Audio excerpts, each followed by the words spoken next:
Today, I'm going to show you how to hide your mutual friends on the Facebook app. If you want to keep your connections more private, this is the video for you, so let's get started. First, open the Facebook app on your phone and log in if you haven't already.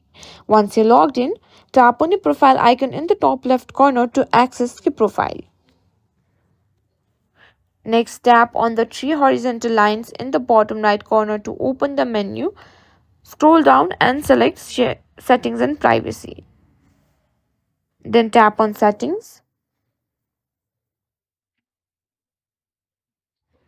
Now, as you can see, uh, at Audience and Visibility, you can find Profile Locking.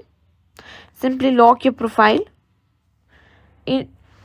Whenever you lock your profile, or the person who you are not friends with cannot see whatever you post, who you're friends with, and anything related to your profile.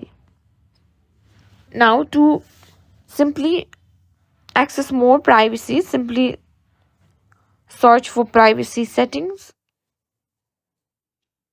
and under your activity, here you can see you can find who can see your friend list. Tap on it and you can simply choose options like only me to hide your mutual friends. And that's it, you've successfully hidden your mutual friends on Facebook. If you found this video helpful, don't forget to like, share and subscribe to our channel.